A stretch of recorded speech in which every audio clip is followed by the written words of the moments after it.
చక్కని సీతకి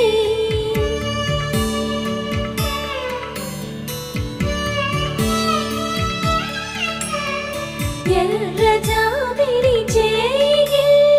రాముడేడని అడుగుతుంటే